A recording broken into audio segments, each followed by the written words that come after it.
माळशिरसचे माजी आमदार राम सातपुते आणि मोहिते पाटील यांच्यात लोकसभा निवडणुकीपासून सुरू झालेला कलगीतुरा थांबायचं नाव घेताना दिसत नाही। शरद पवार यांच्या राष्ट्रवादी प्रवेशावेळी धैर्यशील मोहिते पाटील यांनी बीडचे पार्सल असा उल्लेख करत लोकसभा निवडणुकीत सातपुतेंना पराभूत करण्याचं आवाहन केलं होतं।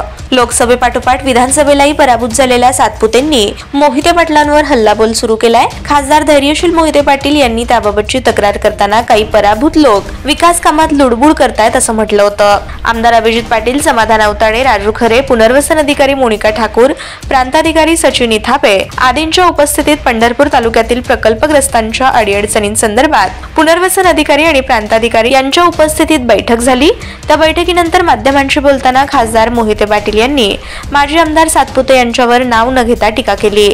आम्ही महाविकास आघाडीत म्हणजे विरोधात असलो तरी मुख्यमंत्री देवेंद्र फडणवीस आणि इतर मंत्र्यांच्या पातळीवर विकास कामांच्या संदर्भात अजून तरी काही अडचणी आलेल्या नाहीत। आगामी काळातही त्या येतील असं आम्हाला वाटत नाही, पण पराभूत झालेले काही लोक विकास कामामध्ये लुडबुड करतायत अशी टीका खासदार धैर्यशील मोहिते पाटील यांनी नाव न घेता माजी आमदार राम सातपुते यांच्यावर केली होती। मोहिते पाटील म्हणाले की आम्ही विरोधी पक्षात असलो तरी लोकांच्या प्रश्नासाठी सत्ताधाऱ्यांकडे पाठपुरावा करू, लोकांचे प्रश्न सोडवण्याचा प्रामाणिक प्रयत्नही आम्ही करणार आहोत।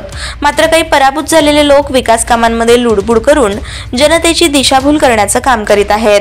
आजच्या बैठकीत प्रकल्पग्रस्तांचे प्रलंबित प्रश्न तातडीने सोडवण्यासंदर्भात संबंधित अधिकाऱ्यांना सूचना केल्या आहेत। त्यावर येत्या 2 ते 3 महिन्यात कार्यवाही करण्याचा शब्द अधिकाऱ्यांनी दिला आहे।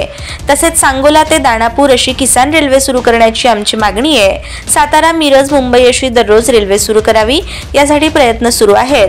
मुंबईसाठी लवकरच दररोज गाडी सुरू होईल। तसेच पंढरपूर, देहू अशी नवीन गाडी सुरू करण्याची मागणी रेल्वे विभागाकडे केली आहे। त्या दृष्टीने रेल्वेच्या अधिकाऱ्यांनी चाचपणी सुरू केली आहे।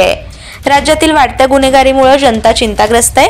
मुख्यमंत्री आणि गृहमंत्री देवेंद्र फडणवीस यांनी या प्रकरणात तातडीने लक्ष घालावं, पोलिसांना कारवाईसाठी मोकळीक देऊन गुंडगिरी मोडून काढावी अशी मागणीही मोहिते पाटील यांनी केली आहे।